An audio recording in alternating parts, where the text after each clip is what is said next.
de vous recevoir et de faire en sorte que vous puissiez vous sentir à l'aise, puisque nous sommes chaque lundi à l'étude de la parole de Dieu. Et nous croyons que vous aimez la parole de Dieu et que vous voulez justement étudier cette parole pour que nous puissions donc mieux connaître Dieu et connaître ce qu'il désire pour nous. Donc, merci d'avoir fait ce choix d'être là ce soir. OK. Alors, donc, je vais donc résumer ce que nous avons vu lundi dernier, puisque c'était notre étude numéro 1 lundi dernier. Nous avons dit donc, rappelez-vous, concernant la parole de Dieu, que la Bible est composée de 66 livres écrits en hébreu, surtout l'Ancien Testament, une partie en araméen dans Daniel et en grec et le Nouveau Testament. La Bible fut écrite, nous avons dit, par 40 auteurs différents sur une période de 15 siècles, soit 1500 ans. Ces auteurs viennent de différents milieux de vie, de catégories sociales. Nous avons dit également que la parole de Dieu est accessible à tous, à tout public, parce que Dieu l'a voulu ainsi, afin que chacun puisse le connaître. Nous avons dit également que la Bible partagée, il y a 4 milliards d'exemplaires de la Bible vendus dans le monde, et la Bible est traduite en 66 langues.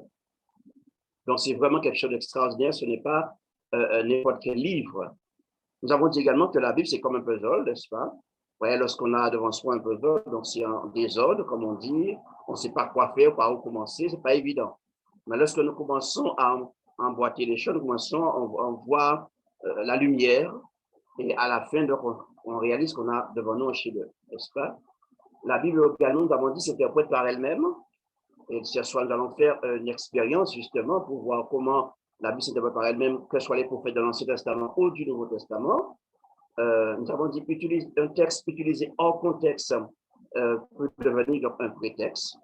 Nous allons, au fur et à mesure, travailler dessus également. Et nous avons vu lundi dernier que la parole de Dieu vise le salut et la transformation des individus. Et c'est un point très, très important. On n'a pas la Bible pour nous remplir la tête, pour faire des guerres de religion avec les gens, non. Mais c'est pour notre transformation, notre salut éternel. Donc, la Bible, nous avons dit, enfin, la Bible donne de l'espérance. Voilà pourquoi notre plateforme s'appelle Foyer d'espérance, car autour de la Bible, nous allons voir effectivement que c'est un livre qui donne de l'espérance et que c'est un livre qu'il faut connaître, qu'il faut lire, et on ne sera jamais déçu lorsque nous lisons et étudions la Bible. OK. Donc, ce soir, nous allons voir notre étude numéro 2. La Bible est-elle digne de confiance? Première partie. Alors, dans mon expérience, en tant que, je dirais, prédicateur de la parole de Dieu, et j'aime partager également dans mes entretiens avec les gens, il y a effectivement des doutes concernant la Bible. Et même chez les chrétiens, il y en a des doutes. Vous savez, dans l'âge, je dirais, scientifique et moderne, dans laquelle vous et moi, nous vivons, chers amis, nous remettons en question la plupart des points de vue, n'est-ce pas, non scientifiques que les générations précédentes croyaient. Et même aujourd'hui, on remet en cause, avec le Covid, en cause la parole des scientifiques également. Ce scepticisme est particulièrement axé vers les croyances religieuses en général et la Bible en particulier est remise en question. Vous savez, beaucoup d'entre nous doutent de la fiabilité de la Bible. Ceci se déroule découle d'une, je dirais, perception que nous avons de la Bible. Et après tout, ce livre a été écrit il y a plus de 2000 ans. À cette époque, rappelez-vous, mes amis, il n'y avait pas d'imprimerie, il n'y avait pas de photocopieur, ni de maison d'édition. Les manuscrits originaux étaient tous copiés à la main, de génération en génération, pendant que des langues disparaissaient, que d'autres faisaient leur apparition, pendant que des empires s'effondraient et que d'autres puissances s'élevaient, puisque les originaux, vous savez, ont disparu depuis longtemps. comment donc savoir si ce que nous lisons aujourd'hui dans la Bible est conforme à ce qui a été écrit initialement par les auteurs? Qui nous dit qu'après des années, cela n'a pas été modifié? Et ça, c'est une bonne question, qui est légitime d'ailleurs. Souvent, vous savez, les enfants jouent un jeu, pour imaginer un petit peu la chose pour vous, qui s'appelle le téléphone arabe. Vous savez, on est un groupe de personnes, on est à, disons, 15 personnes, et puis dans lequel un message est murmuré à l'oreille d'une personne, qui à son tour le murmure à l'oreille de l'autre personne, jusqu'à ce qu'on arrive à la dernière personne. Et la dernière personne répète le message à haute voix. Et tous les joueurs, les 19 autres personnes, remarquent la modification du message depuis son début jusqu'à la fin de la chaîne humaine. Vous voyez un petit peu? Donc, la question, peut-on comparer ce jeu au passage de la Bible à travers les époques, en sorte que ce que nous lisons aujourd'hui soit considérablement différent des écrits originaux? Nous pouvons dire, puisque Dieu est l'auteur de la Bible, il a prévu à ce que sa parole arrive à nous comme il l'a voulu. Ça, je le dis en introduction, et nous allons ensemble, avec la parole de Dieu, voir tout cela. Car c'est très important, chers amis, je répète, la Bible est réellement remise en cause aujourd'hui. Alors, avons-nous l'assurance, effectivement, que c'est la parole de Dieu, comme Dieu nous l'a donné? OK. Alors, nous aurons, comme je l'ai dit la semaine dernière, des questions au tableau et des textes. Et nous allons lire ces textes et trouver la réponse dans le texte. D'accord? C'est très important pour voir ce que la parole de Dieu dit. Nous allons laisser la parole s'exprimer pour bien comprendre de quoi nous parlons. Donc, la première question de ce soir, la Bible est-elle digne de confiance? C'est une bonne question. Nous allons lire Exode 24, verset 4. Alors, comme je l'ai dit la semaine dernière, nous allons partager. Je vais vous inviter à chercher Bible. Vous avez votre Bible entre vos mains. Nous allons chercher le texte en direct. Nous allons lire. Donc, n'hésitez pas, puisque nous sommes à l'étude, je l'ai dit. Ce n'est pas une prédication, c'est l'étude de la parole de Dieu. Et nous allons y participer. Donc, Exode 24, verset 4. Nous allons essayer de chercher rapidement pour nous habituer justement à chercher la Bible. Alors, celui qui a trouvé peut lire Exode 24, verset 4. Alors, y a-t-il un volontaire? Alors, Moïse écrivit toutes les paroles de l'Éternel. Puis, il se leva de bon matin, il bâtit un autel au pied de la montagne et dressa 12 pierres pour les 12 tribus d'Israël. Très bien. Alors, la première partie du texte dit quoi? Moïse écrivit toutes les paroles de l'Éternel. Donc, à qui appartiennent les paroles? À l'Éternel. Très bien. Deuxième texte, Exode 34, verset 27. Exode 34, verset 27. Nous cherchons, nous avons la Bible en main. Exode 34, juste à côté, c'est pas loin. Verset 27.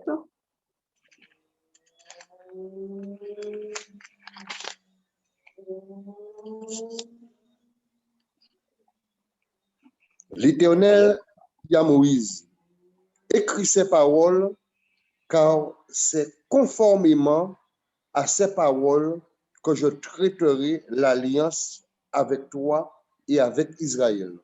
Très bien. Que dit le texte encore au début? L'Éternel dit à Moïse, écris ces paroles. Très bien. Un troisième texte. Maintenant, nous sortons de l'Ancien Testament et nous allons dans le Nouveau Testament pour voir s'il y a contradiction aussi. Ceux du Nouveau Testament sont dans la même pensée que ceux de l'Ancien Testament. Matthieu 4, verset 4. Ici, nous sommes dans le contexte de la tentation de Jésus. Et nous allons voir, j'aime ce verset parce que c'est Jésus lui-même qui parle. Matthieu 4, verset 4. Jésus répondit, il est écrit, l'homme ne vivra pas de pain seulement, mais de toute parole qui sort de la bouche de Dieu. Très bien. Notez, c'est Jésus qui parle, hein? D'accord? Et qu'est-ce que Jésus dit? Toute parole qui sort de la Bouche de Dieu. bouche de qui? De Dieu. Très bien. Et un dernier texte du Nouveau Testament, Jean 6, 45. Nous sommes toujours dans le Nouveau Testament. Nous laissons Matthieu, nous tournons les pages. Nous arrivons à Jean. Jean 6, 45. Jean 6, 45.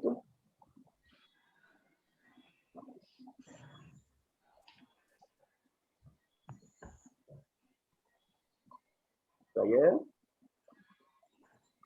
Il est écrit dans les prophètes, ils seront tous enseignés de Dieu, ainsi quiconque a entendu le Père et a reçu son enseignement vient à moi. Très bien. Donc, en réponse à la question que nous venons de poser, Exode dit que Moïse écrivit toutes les paroles de l'Éternel. Donc, ça ne vient pas de lui. C'est Dieu qui lui a demandé d'écrire sa parole à lui. Exode, toujours Moïse, l'Éternel dit à Moïse, écris ses paroles. Donc, on voit que les paroles ou la parole vient de Dieu. Matthieu 4, verset 4, toute parole qui sort de la bouche de Dieu. Encore Dieu qui est à l'origine de la parole ici. Et dans Jean 6, 45, et Jésus dit, ils seront enseignés de Dieu. Notez bien, donc le Père Dieu, et a reçu son enseignement. Donc l'enseignement, c'est encore la parole de Dieu. Donc l'enseignement de Dieu, la parole de Dieu doit être enseignée aux autres. Très bien. Deuxième question maintenant. Pourquoi la Bible est digne de confiance? Rappelez-vous la première question. La Bible est-elle digne? Notez, très bien. Nous allons, parce qu'il faut répondre à la question du sujet de ce soir. Maintenant, la deuxième question, pourquoi la Bible est digne de confiance? Très bien. Je vous invite à lire 2 Timothée 3,16. Involontaire. 2 Timothée 3,16.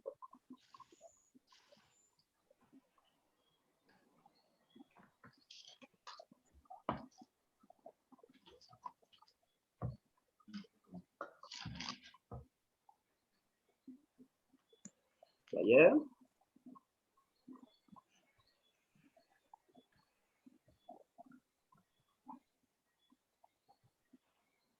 est-ce que volontaire a trouvé? N'hésitez pas à lire.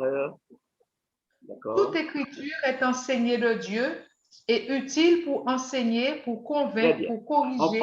On peut s'arrêter là. On peut s'arrêter là. Alors, vous savez, ce que nous avons dit la semaine dernière, nous allons faire un petit exercice ce soir. Dans ce texte, ce que nous voulons savoir, c'est pourquoi la Bible est digne de confiance.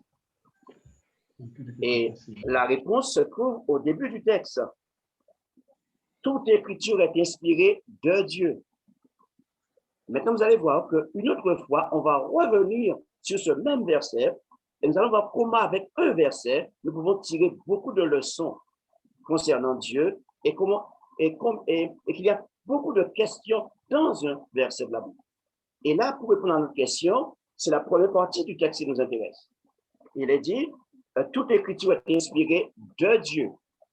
Notez cette première partie du verset. Toute écriture, la Bible, la parole, est inspirée de Dieu. Un deuxième texte, dans Job, j'aime beaucoup cette idée ici.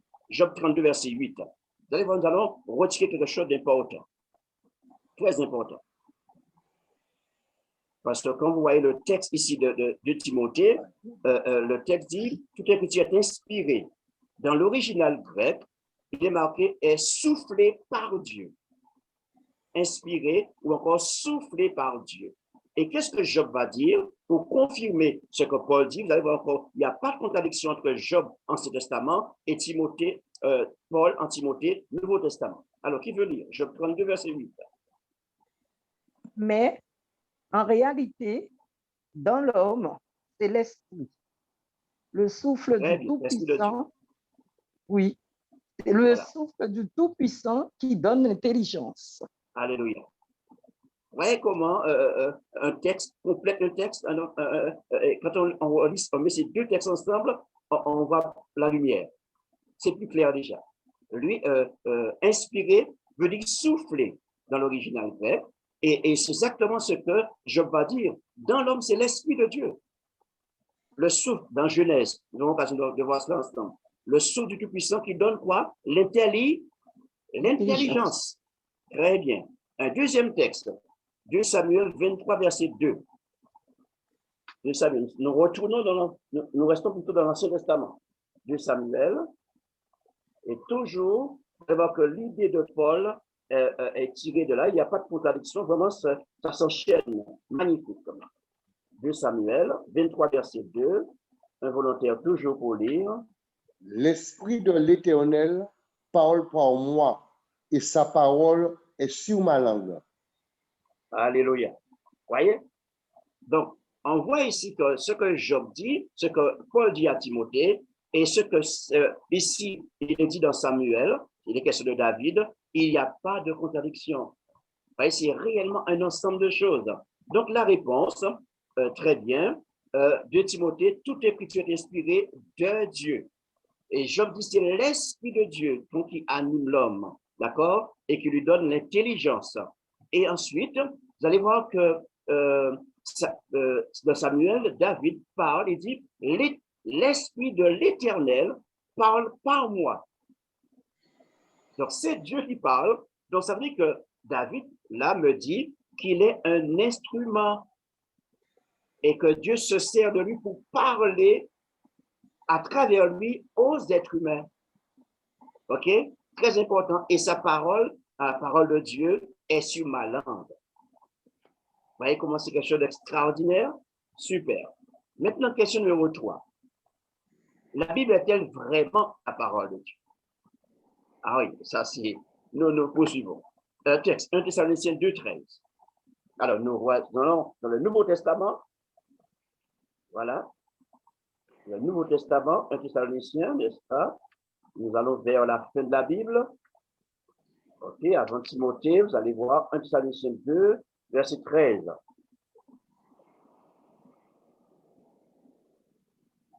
Un volontaire pour lire, toujours. C'est pourquoi nous rendons continuellement grâce à Dieu de ce qu'en recevant la parole de Dieu que nous vous avons fait entendre, vous l'avez reçue non comme la parole des hommes, mais ainsi qu'elle est véritablement comme la parole de Dieu qui agit en vous qui croyez. Très bien. Voilà un texte que j'aime et qui est clair. On a l'impression que ce verset résume un petit peu tout ce qu'on a déjà vu. Vous voyez? Alors, notez ce qui est dit ici. Nous allons y arriver. Hein?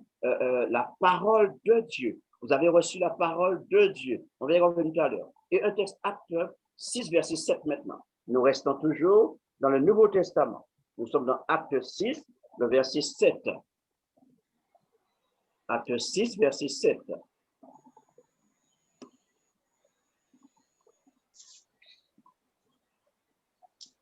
La parole de Dieu se répandait de plus en plus.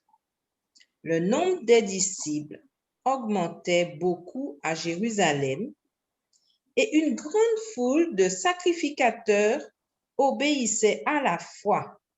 À la foi, très bien. Donc, à la foi, et la foi vient de la parole de Dieu. Donc, voyez ici encore, jusqu'à maintenant, que ce soit les auteurs de l'Ancien Testament ou les auteurs du Nouveau Testament, ils disent tous la même chose, la parole de l'Éternel, la parole de Dieu. Vous voyez comment c'est important et comment il n'y a pas de contradiction entre ces auteurs. Nous avons dit, il y a différents, à peu près 40 auteurs, hein, n'est-ce pas, à des périodes différentes, 1500 ans. Et pourtant, il n'y a pas de contradiction. Alors, dans un premier texte que nous avons lu, il est dit en recevant la parole de Dieu. Alors, notez bien que si ici, l'auteur qui est Paul dit à ses auditeurs que vous avez reçu la parole de Dieu, dites-vous bien qu'à l'époque, il y avait beaucoup de problèmes concernant la parole de Dieu. Il y en a qui croyaient, il y en a qui ne croyaient pas. Il y en a qui croyaient que ça ne venait pas de Dieu. Et ici, l'homme de Dieu, Paul, est obligé de remettre de l'ordre dans l'esprit de ses auditeurs, leur disant que la parole que nous annonçons, la parole que nous prêchons, tout ce que nous disons, ça ne vient pas de nous. C'est la parole de Dieu. Et il précise bien, non comme la parole des hommes. Donc, il y a une distinction à faire entre la parole des hommes et la parole de Dieu. Et les auteurs de l'Ancien Testament et ici du Nouveau Testament confirment que c'est la parole de Dieu. Ça ne vient pas des hommes. Et Acte 6, nous avons lu, dit la même chose. La parole de Dieu se répandait de plus en plus. La parole de Dieu que nous vous annonçons. D'accord? OK. Maintenant, question numéro 4. Qui Dieu a utilisé pour écrire sa parole et quels moyens il a utilisé pour les inspirer? Voilà une bonne question. Et là, une réponse dans 2 Pierre 1, 21. Nous allons vers la fin de la Bible. Vers la fin de la Bible. Et nous allons trouver 2 Pierre 1, 21. OK, 2 Pierre 1, 21. Nous aurons la réponse. Car ce n'est pas par une volonté d'homme qu'une prophétie a jamais été apportée, mais c'est poussé par le Saint-Esprit que les hommes ont parlé de la part de Dieu. Très bien. Vous avez noté, chaque fois, il disait c'est la parole de Dieu. D'accord? La parole de l'Éternel. Donc, ça veut dire qu'il parle au nom de l'Éternel, pour l'Éternel. Mais rappelez-vous bien, dire aux hommes, ce que l'Éternel, la volonté de Dieu. Maintenant, ce texte confirme, notez bien, que les hommes qui ont parlé de l'Éternel ou pour l'Éternel l'ont fait parce qu'ils sont poussés par l'Esprit de l'Éternel. Voilà pourquoi nous avons lu un instant que la parole que nous disons, ce n'est pas des paroles d'hommes. Ça ne vient pas de nous. Ça vient de Dieu parce que c'est l'Esprit de Dieu qui nous pousse à dire les choses de Dieu. Vous voyez comment tout s'emboîte, le puzzle, là, n'est-ce pas? Tout s'emboîte et comment c'est magnifique et comment c'est bien expliqué et il n'y a pas de confusion. Que ce soit dans l'Ancien Testament ou dans le Nouveau Testament, ils disent la même chose et sont tous conscients que c'est l'Esprit de Dieu qui agit. Vous voyez, ça c'est important. Un autre texte, Acte 4, 31. Acte 4, 31. Acte 4, 31.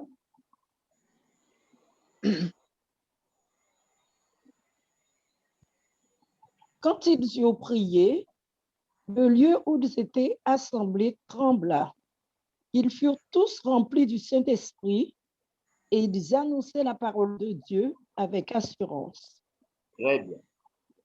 Remarquez, c'est poussé par l'Esprit de Dieu que les hommes parlent de la part de Dieu. Notez bien, de la part de Dieu, ça veut dire qu'ils ont un message de Dieu et ils doivent faire passer le message de Dieu à l'humanité, là où ils se trouvent. Et ici, le texte dit, ils reçurent, ils reçurent donc les enfants de Dieu, ceux qui étaient là, ils reçurent, ils furent remplis de l'Esprit de Dieu. Et lorsqu'on est rempli de l'Esprit de Dieu, qu'est-ce qu'on fait? Remarquez bien encore une fois, mes amis, ils annoncèrent la parole de Dieu. Vous voyez une chose ici extraordinaire. Hein? Depuis Exode Moïse jusqu'à maintenant, tout ce que nous lisons, il y a donc vraiment une ligne de conduite. Donc, je suis poussé par l'Esprit, rempli de l'Esprit, je ne parle de Dieu, pour Dieu, aux humains créés par Dieu. Ce n'est pas de parole d'homme, mais ça vient de Dieu. Et la fin du texte dit une chose qui doit nous interpeller. C'est avec assurance. Écoutez, mais si je parle de la parole de Dieu et que j'ai l'Esprit de Dieu et que les paroles que je dis, c'est les paroles de l'Éternel, ben, je ne peux avoir que de l'assurance. Je ne peux pas avoir peur. OK. Donc, ces versets nous expliquent que Dieu utilisa donc des rédacteurs, on va dire ça comme ça, humains, d'accord, à la manière d'un patron, un patron qui dicte une lettre à sa secrétaire. n'est-ce pas? Le patron lui-même n'écrit pas. OK? Celle-ci, donc, rédige la lettre. Mais notez bien, elle rédige la lettre, mais c'est la pensée du patron qui est exprimée dans la lettre. Donc, les hommes ont écrit la Bible, mais c'est la pensée de Dieu qui est dedans. La volonté de Dieu. Notez bien. OK? Donc, la Bible est le livre de Dieu et non celui des hommes qui l'ont écrite. Puisque Dieu a créé le cerveau, mes amis, il n'a eu aucun mal à imprimer son message dans l'esprit de ces hommes qui sont devenus ses serviteurs. Donc, de nos jours, ne peut-on pas recevoir des messages lointains par le moyen de la radio, de la télévision, par le moyen de Zoom, maintenant là, vous êtes très loin de moi, mais pourtant, vous recevez la parole. D'accord? Le son et les images nous parviennent selon les lois physiques établies par Dieu. Vous voyez? On comprend donc aisément que depuis sa résidence céleste, Dieu a pu inciter les hommes à écrire ce que l'humanité devait savoir de lui. Parce que Dieu doit se révéler. On aura l'occasion de voir, parce que nous sommes dans la première partie ici. On verra d'autres aspects encore de la chose. OK. Maintenant, les réponses, donc, simples, pas volonté d'homme, mais c'est l'Esprit de Dieu. Donc, on verra plus tard que l'Esprit de Dieu, effectivement, en a collaboration avec l'Esprit des hommes, l'intelligence également. Et le texte dit, le Saint-Esprit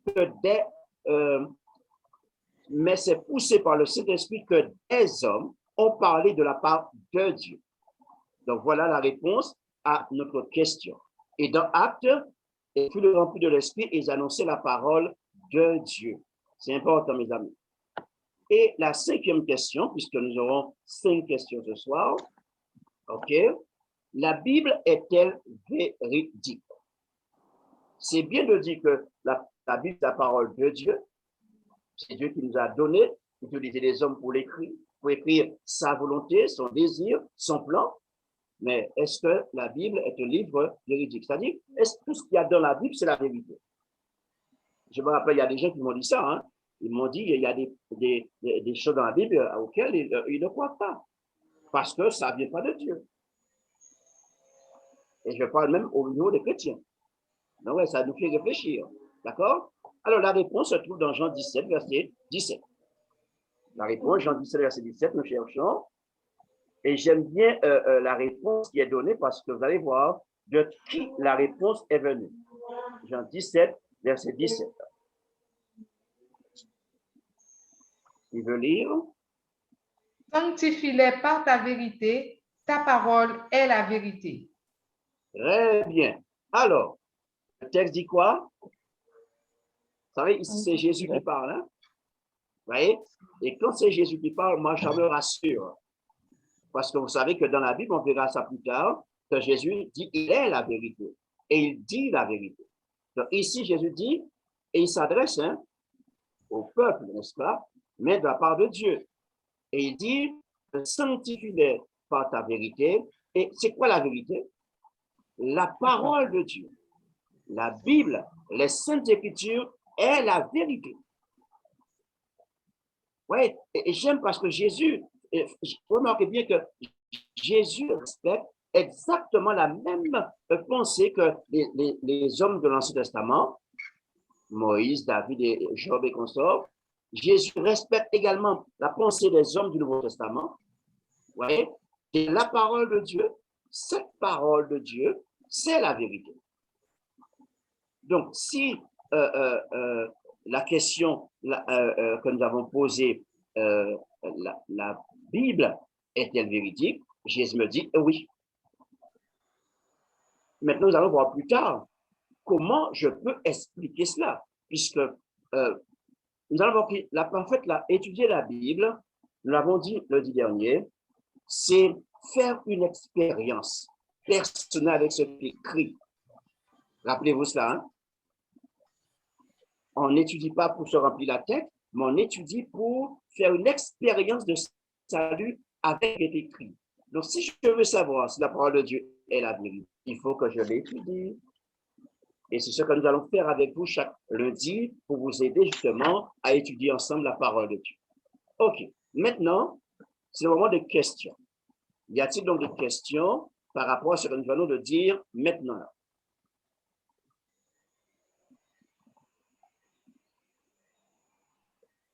Lucien, Alors, peux-tu reprendre les questions et revenir sur les diapositives, s'il te plaît? Toutes les questions ou... C'est juste pour pouvoir remémorer un petit peu. Ah, d'accord, d'accord. Bon, ben oui, je peux, il n'y a pas de problème. Ou je le reprends carrément. Vous voyez que je mets le tableau.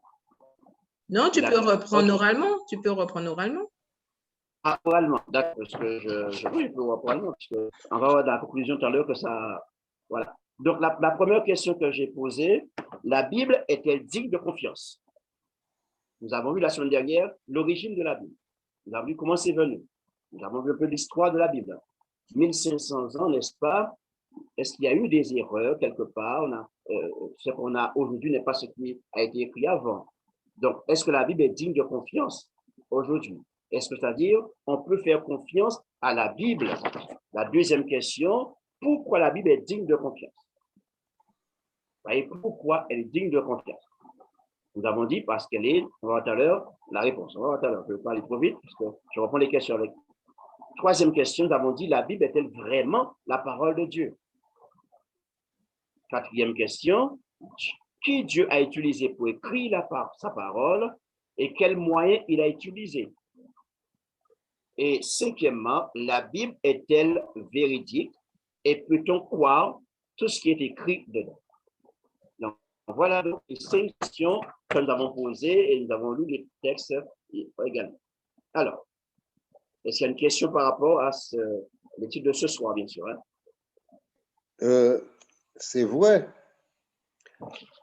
On le lit, la Bible parle, mais dans le 21e siècle, qu'est-ce qui me permet de le dire?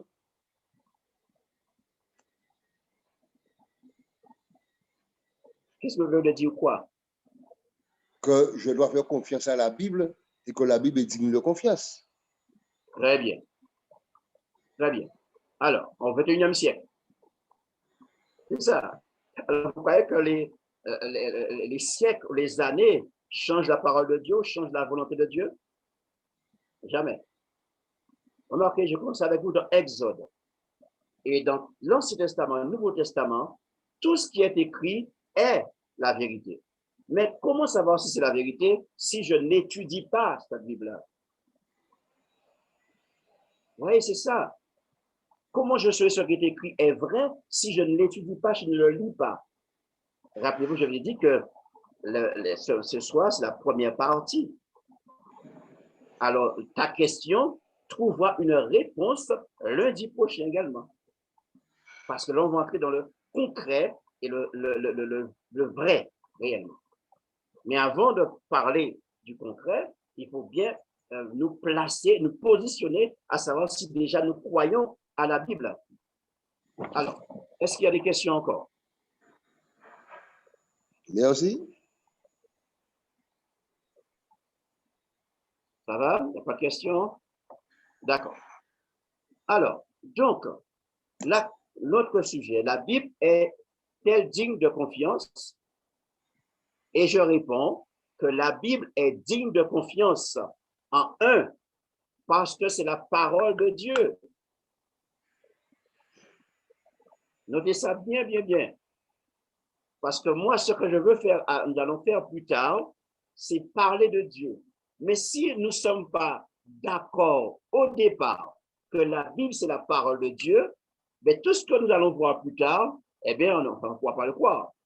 Tout ce qu'on va dire sur Dieu plus tard, on va prendre tout cela dans la parole. Mais si on ne croit pas à la parole, mais tout ce qu'on va dire plus tard, ça ne dira rien. Ouais, pourquoi j'ai posé le fondement lundi dernier et aujourd'hui. Très important, je vais continuer lundi prochain pour que nous puissions nous asseoir réellement sur du solide. Et ensuite, nous allons décortiquer tout cela avec des preuves et comme je l'ai dit. La Bible est digne de confiance parce qu'elle sort de la bouche de Dieu. Notez cela, c'est important. Et la Bible est digne de confiance parce qu'elle est inspirée de Dieu. Rappelez-vous David dans Samuel, rappelez-vous de Paul et Pierre, inspiré de Dieu. L'Esprit de Dieu inspire. Ensuite, la Bible est digne de confiance parce que Dieu a inspiré les hommes par son esprit, je dirais. Le moyen qu'il utilise pour inspirer les hommes à parler pour lui, à écrire sa volonté, c'est le Saint-Esprit. OK? Très important. La Bible est digne de confiance parce que la parole de Dieu est vérité. À partir du moment que nous sommes au clair avec cela, les amis, pour ce soir, hein, je répète parce que lundi dernier, on a la suite, parce qu'on ne peut pas tout voir. Donc, à partir du moment que nous sommes au clair avec ça, mes amis, alors nous pouvons, à partir de ce moment-là, étudier la Bible et comprendre ce qui est écrit dedans et croire ce qu'il y a dedans. Est-ce que ça va? C'est une question encore? Ça va? Ça va. OK, d'accord. Donc, en conclusion, donc, mes amis, qu'est-ce que nous pouvons dire? Il faut apprendre à connaître Dieu, ce Dieu-là qui a soufflé les Écritures. Ce Dieu-là est digne de confiance. Il est digne de confiance. Et nous pouvons faire confiance à la Bible parce que Dieu est à l'origine de la Bible. Alléluia, ça c'est important. Et maintenant, je dis ce soir, ce n'est que le début. Maintenant, je vous ai donné quelques éléments ce soir, mais lundi prochain, je vais amener encore d'autres éléments, parce que c'est très riche, cette question-là, qui est, je répète, le fondement même du christianisme et de Dieu même. Puisque si je ne crois pas dans la Bible, je crois bon croire en Dieu et autre chose. OK. Donc, voilà ce que je voulais partager avec vous ce soir, chers amis. Donc, à la question pour ce soir, la Bible est digne de confiance. Nous pouvons dire oui par la grâce de Dieu et nous pouvons donc en toute confiance l'étudier. Et je vous invite à être là chaque lundi pour vraiment ensemble étudier et découvrir des choses extraordinaires et qui vont vous apporter de la joie et de l'espérance. Merci à vous et que Dieu vous bénisse. Amen. Amen, amen, amen. Alors, tous ceux qui sont d'accord que juste avant que Sandrine intervienne, tous ceux qui sont d'accord que la Bible est la parole de Dieu, eh bien, levez la main avec les petites réactions. D'accord? Est-ce que tout le monde est d'accord? Je vois que Janine, elle est d'accord. José est d'accord. Je suis d'accord. Océane est d'accord.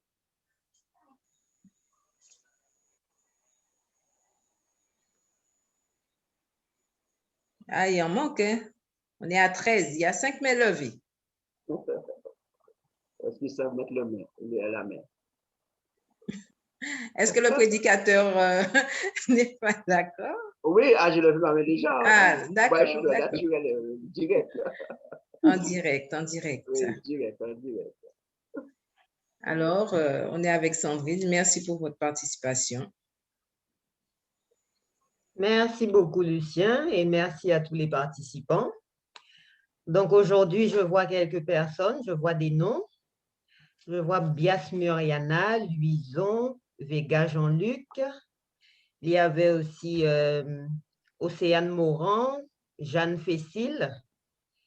Et je vois aussi deux portables, Galaxy A10, Galaxy A51. Donc, nous espérons que vous avez passé un bon moment à l'étude de la parole de Dieu.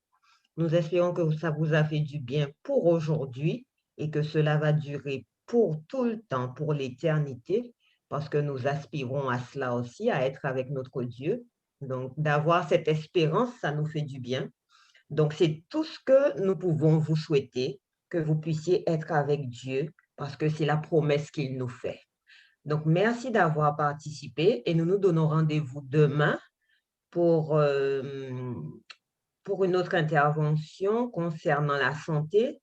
Donc, le titre de le titre du moment, c'est quand la violence, excusez-moi, quand la violence devient le troisième compagnon dans la relation. Donc, merci beaucoup et nous comptons sur vous pour demain et les autres jours. Bonne soirée à tous. Merci, au revoir. Merci. Beaucoup. Bonne Bye bye. soirée. À Merci, Muriana, bonne merci soirée. à tout un à chacun. Bonne OK.